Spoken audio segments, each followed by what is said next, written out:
من اہتدی فانما یہتدی لنفسہ، جو کوئی بھی ہدایت پر آتا ہے، ہدایت کو اختیار کرتا ہے تو وہ اپنے بھلے کے لیے، اپنے فائدے کے لیے. ومن ضل فانما یضل علیہا، اور جو گمراہ ہوتا ہے ظاہر بات ہے وہ اپنے اوپر ہی اس کا وبال لے گا. گمراہ ہوتا ہے اپنے اوپر، اپنے خلاف، اپنے اوپر ہی وبال لے گا. ولا تزر وازرۃ وزر اخری، اور دیکھو نہیں ہوگی کوئی جان اٹھانے والی کسی اور کے جان کے بوجھ کو. ہر ایک کو اپنا بوجھ خود اٹھانا ہے. جو بھی آپ کے اعمال کا انبار ہے وہ آپ کے کندھوں پر ہوگا، کوئی اور نہیں اٹھا سکے گا.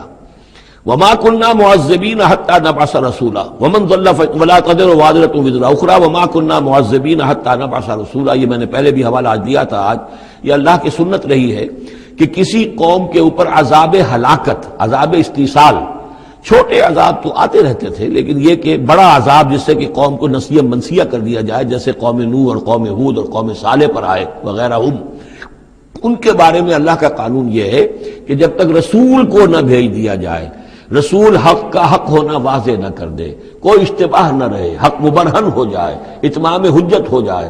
رسلا مبشرین و منذرین لئلا یکون للناس علی اللہ حجت بعد الرسل، پھر اس کے بعد عذاب آتا تھا.